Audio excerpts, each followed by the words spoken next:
Isaías capítulo 64, versículo 4. Isaías 64, 4. Diz assim: porque desde a antiguidade não se ouviu, nem com ouvidos se percebeu, nem com olhos se viu um Deus além de ti, que trabalha para aqueles que nele espera. Porque desde a antiguidade não se ouviu, nem com ouvidos se percebeu, nem com olhos se viu um Deus além de ti, que trabalha em favor daquele que nele espera. E você diga amém. Amém, glória a Deus. Esse texto que nós lemos aqui trata a nós a respeito de uma profecia que foi profetizada pelo profeta Isaías. E o texto deixa claro, Isaías deixa bem claro na sua profecia, que o nosso Deus, o Deus da igreja, o Deus de Israel, é um Deus diferente dos deuses das outras e demais nações, porque a diferença do nosso Deus, o Deus de Israel, para os deuses das outras nações, segundo Isaías, é que o Deus das outras nações são os seus servos que trabalham por eles, pois o próprio Isaías vai dizer em alguns versículos do seu livro que são deuses feitos por mãos humanas, que têm olhos, não veem, boca, não falam, pés não andam, corpos, mas não se movimentam. Então Isaías vai trazer a nós a ideia de que os deuses mundanos ou os deuses pagãos são deuses em que os seus seguidores, os seus adoradores, que trabalham em favor dele. Isso é muito normal da gente entender, pois numa procissão de qualquer entidade ou Deus de monumento ou Deus carnal, o que você vai ver é uma procissão em que as pessoas carregam a imagem, porque a imagem não tem nem o poder dela mesma se movimentar, não tem nem o poder dela mesma fazer nada. Só que o Deus da Bíblia é um Deus diferente, segundo diz Isaías. Isaías vai dizer que o nosso Deus é um Deus que se movimenta, é um Deus que tem mãos e faz, tem pés e anda, tem olhos e vê, tem boca e fala. Então, diferente dos deuses pagãos, quando os seus seguidores, querendo alguma coisa que tem que trabalhar por eles, o nosso Deus é Ele que trabalha em nosso favor. E a Bíblia deixa isso muito claro quando explica para nós que Israel é a única nação em que tem na história Deus trabalhando em favor dela. A igreja é a única instituição na história em que a gente vê um Deus trabalhando em favor dela. Porque, de fato, o Deus da igreja é um Deus que trabalha.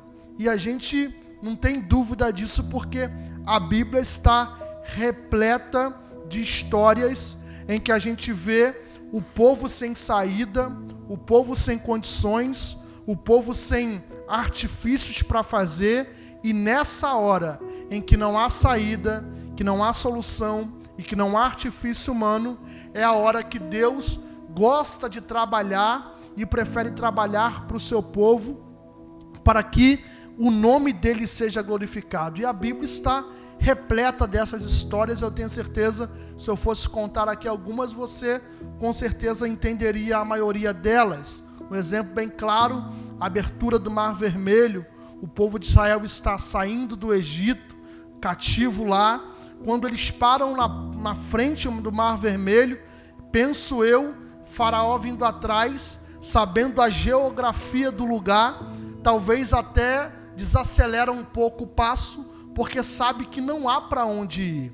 Faraó conhece o país que ele governa, os egípcios sabem que ali de fato é Piairote, beco sem saída.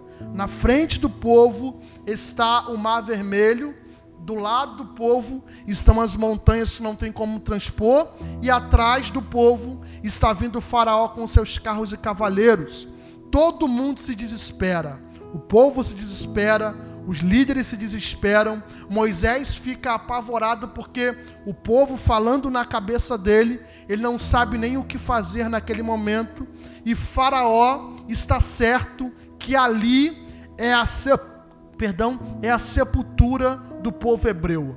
Faraó está certo que ali o povo hebreu morrerá, porque Faraó sabe que não tem para onde ir, e de fato não tinha. Deus coloca o povo naquela situação para um beco sem saída, para que quando não houvesse solução, quando não houvesse artifício, quando não houvesse como o povo fazer, é aí que Deus entraria para trabalhar.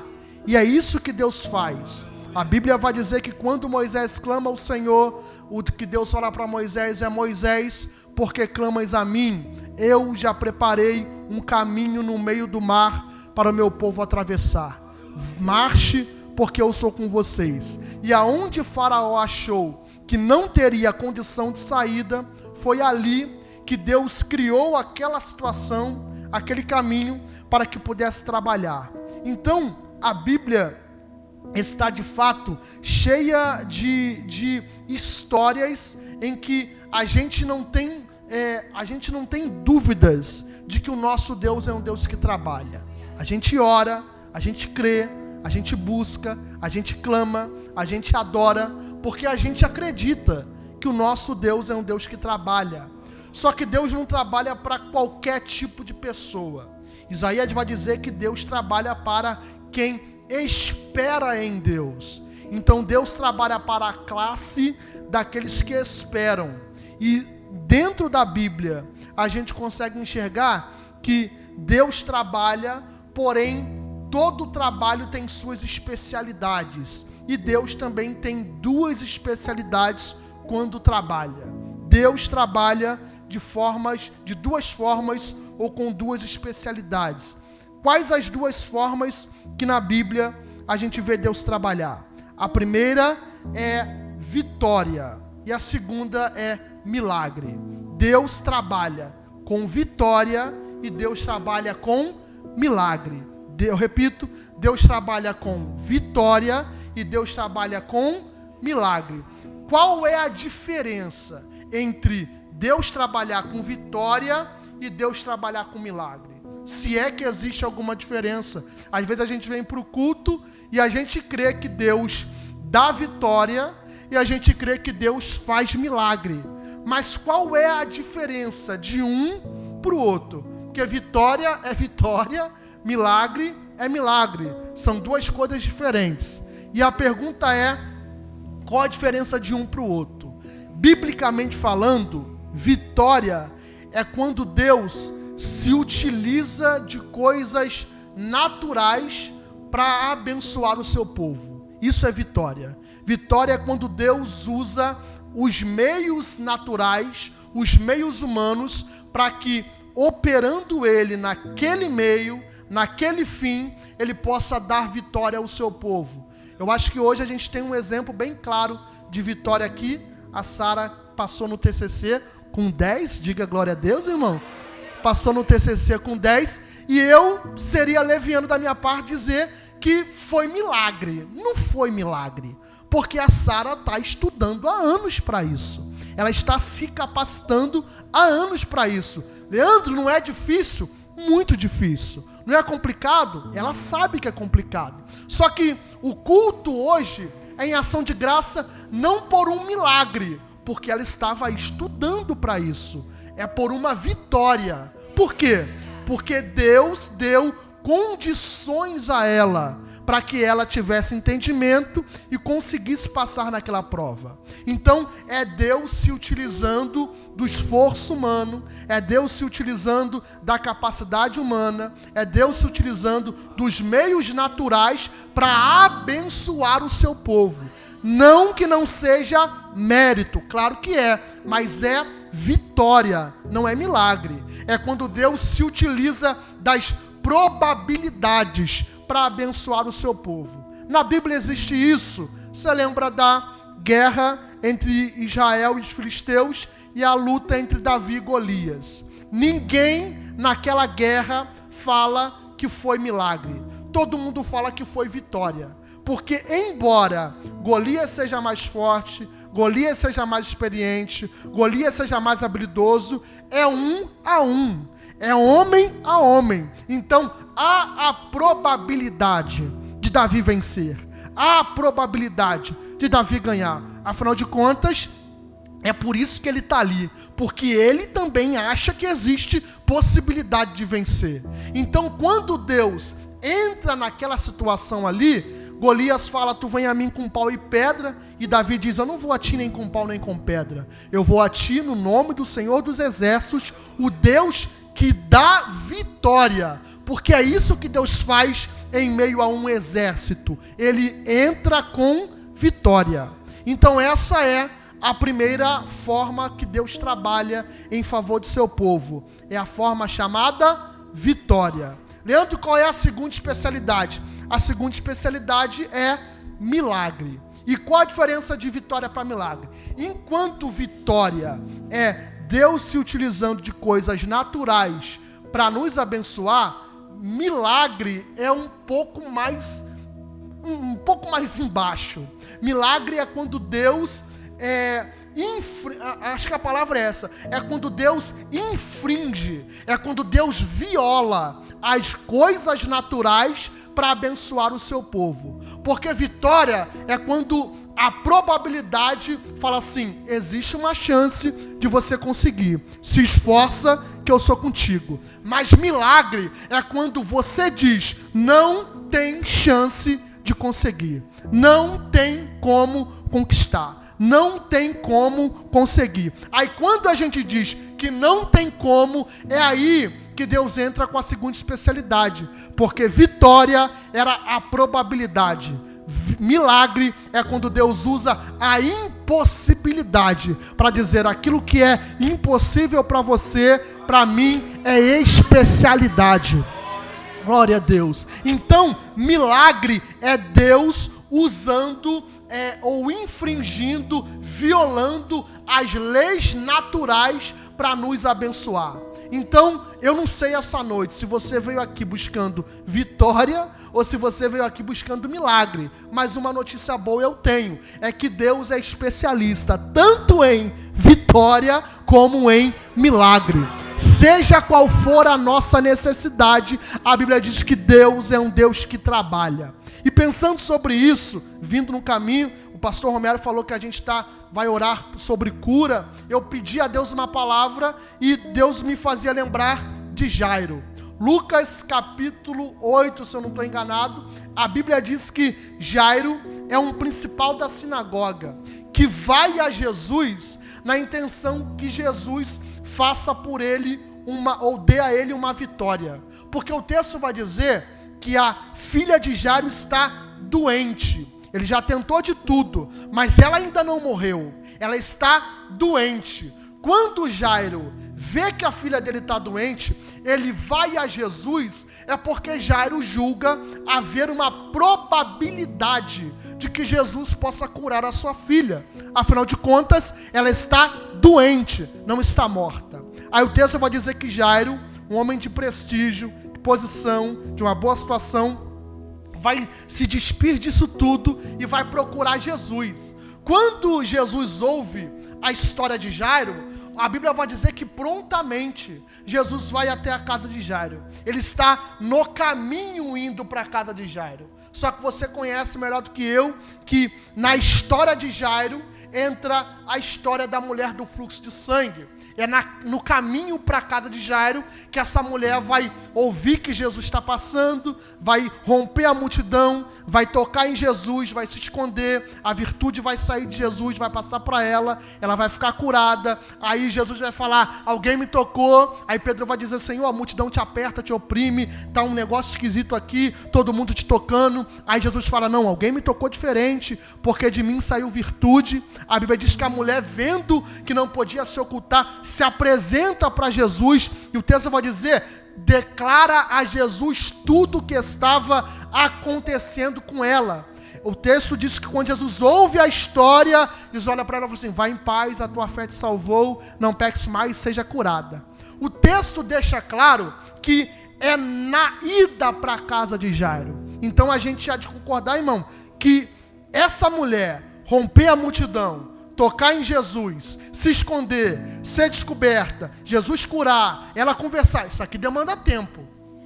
Não foi em 5 minutos, não foi em 10 minutos. Teve um tempo em que ela rompeu a multidão, que ela tocou, que ela falou, que ela conversou. Então, enquanto Jesus está ali, aquela mulher faz Jesus parar a ida para a casa de Jairo. Então, há um tempo que Jesus perde aqui, dando atenção a essa mulher.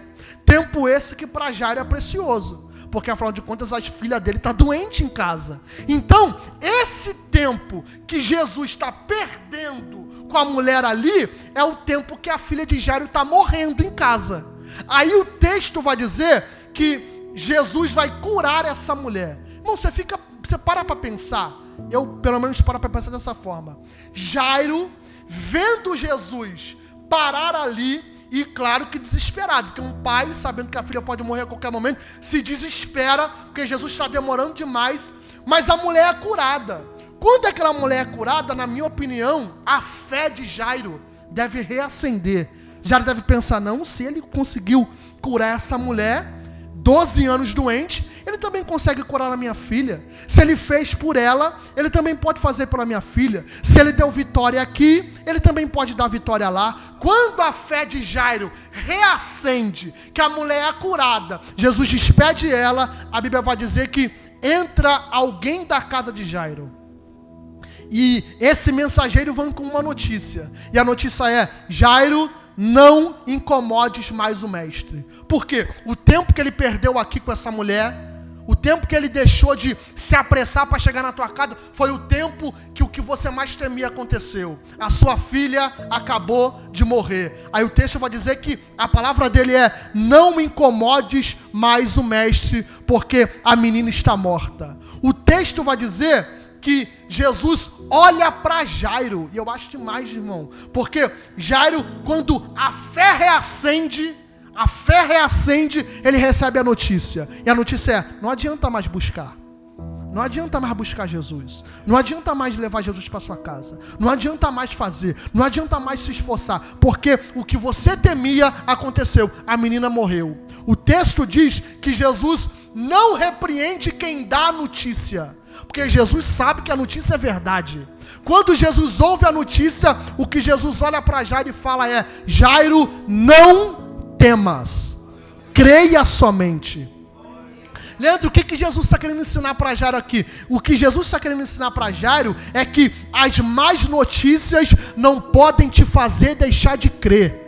As más notícias não podem te fazer deixar de crer. Mesmo quando a notícia chega e essa notícia é ruim, a palavra de Jesus é, continua crendo, independente dessa notícia ruim que chegou para você. É isso que Jairo tem que entender, que embora a notícia seja ruim, a companhia de Jesus é maior que a notícia que ele acabou de receber. E o que Jairo tem que fazer? Continuar crendo. E em que Jairo tem que crer? Jairo tem que crer que o Jesus que tinha poder para curar a filha dele, dando vitória, é o mesmo Jesus que tem poder para ressuscitar a filha dele, fazendo um milagre.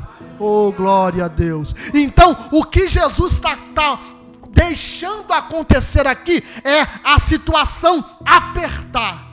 a situação piorar, a situação ficar mais intensa, para que o trabalhar dele não seja aquele que a gente espera.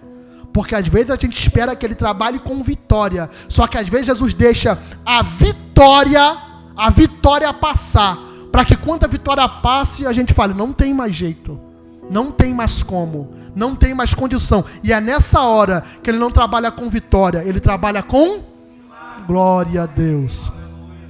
Existe um hino muito antigo do Marquinhos Gomes, que ele diz, quando o que era difícil se torna, é aí que Deus começa a agir. E é exatamente isso aqui, porque enquanto está difícil, a gente se desespera. Enquanto está difícil, a gente se desespera, mas a gente tenta de alguma forma. Mas quando entra na área do impossível, a gente fala, agora não dá mais para mim. E é nessa hora que quando não dá mais para a gente, o nosso Deus ainda trabalha com milagre para o seu povo e para aqueles que nele esperam.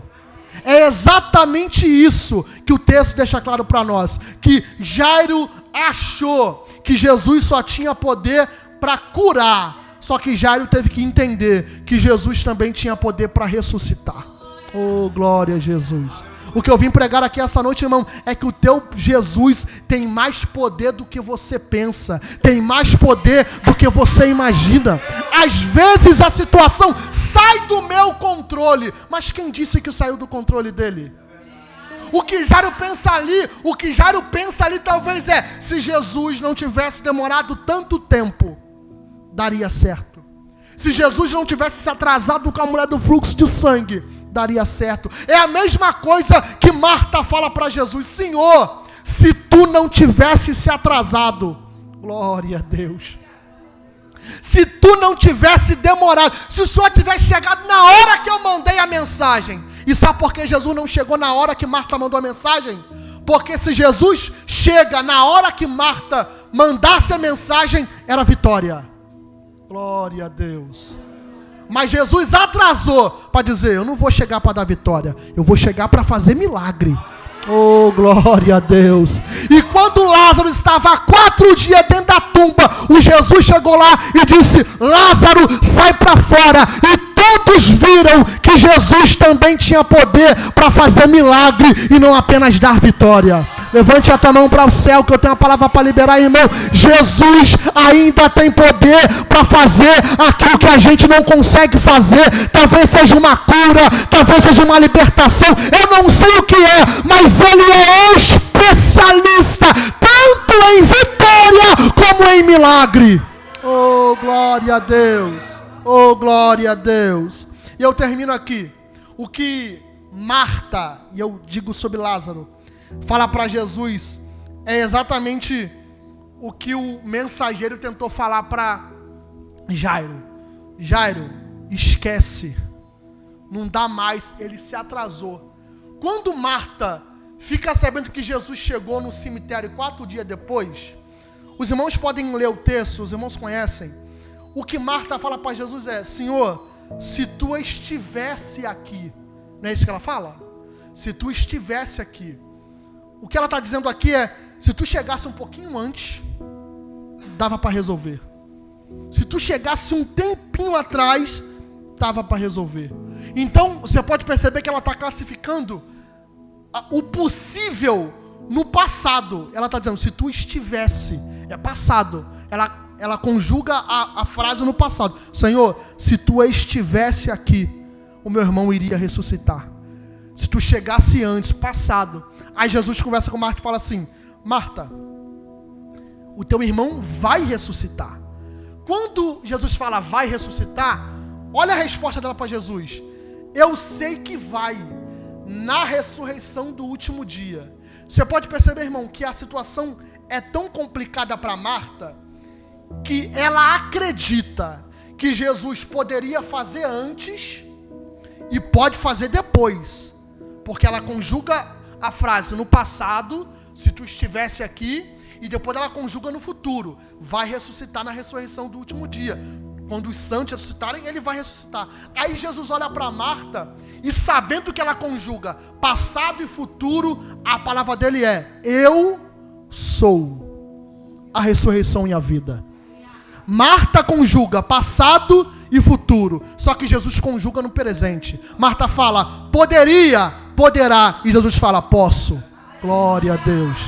Marta fala, vai fazer, poderia fazer. Jesus fala, faço agora, porque eu sou a ressurreição e a vida. E aquele que crê em mim, ainda que esteja morto, viverá. Porque milagre não é para ontem e não é para amanhã. Milagre é para hoje. Oh, glória a Deus. E é isso que Jesus quer ensinar aqui. Eu não sei, irmão, se a tua situação pode esperar até amanhã. Eu não sei se talvez você disse, Leandro, chegou num nível que não dá mais para ser feito. Eu vim dizer que Jesus ainda pode fazer. Oh, glória a Deus. Ele ainda tem o controle dessa situação. Se fosse qualquer outro Deus, não conseguiria fazer. Mas Ele tem mãos e as mãos dele vão onde a gente não alcança. Ele tem olhos e os olhos dele vê aquilo que a gente não vê. Ele pode fazer por nós aquilo que a gente não consegue que seja feito, irmão.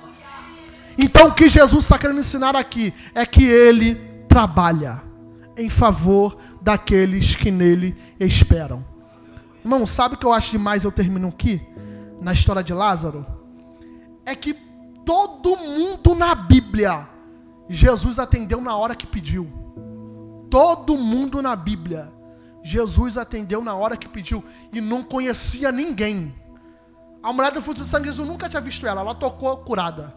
Jairo, Jesus não conhecia ele. Chamou, foi na casa.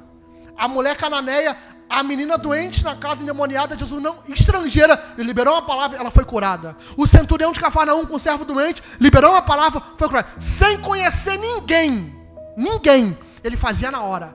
Agora, Marta, Maria e Lázaro, que a Bíblia deixa claro que são amigos de Jesus, na hora que ele chama, talvez a cabeça de Marta seja, não.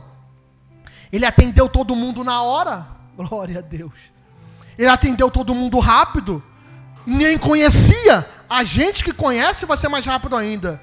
Irmão, você já percebeu? Eu não sei se os irmãos vão concordar comigo. Parece que quem é íntimo sofre mais. Quem tem intimidade com ele fala, espera um pouco mais. Quem busca ele fala, aguenta um pouco mais. Aí ele parece que faz mais na vida de quem não tem tanta intimidade do que na vida de quem tem. E por que Jesus faz isso, irmão? Para que o nome dele seja glorificado.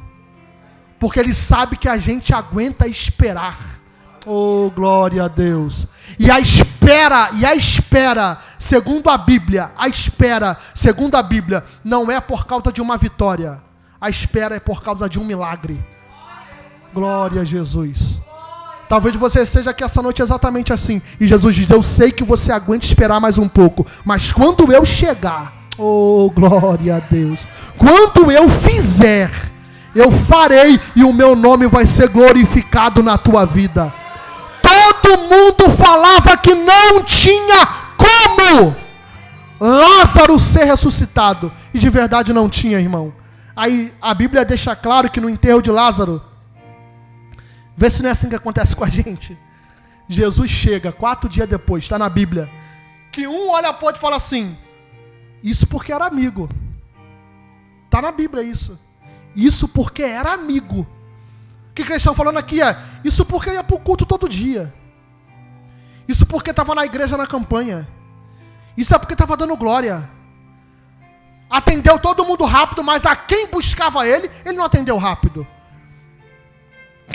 Quem dava glória ao nome dele, ele não atendeu rápido. E é Jesus deixando a situação chegar no nível da impossibilidade.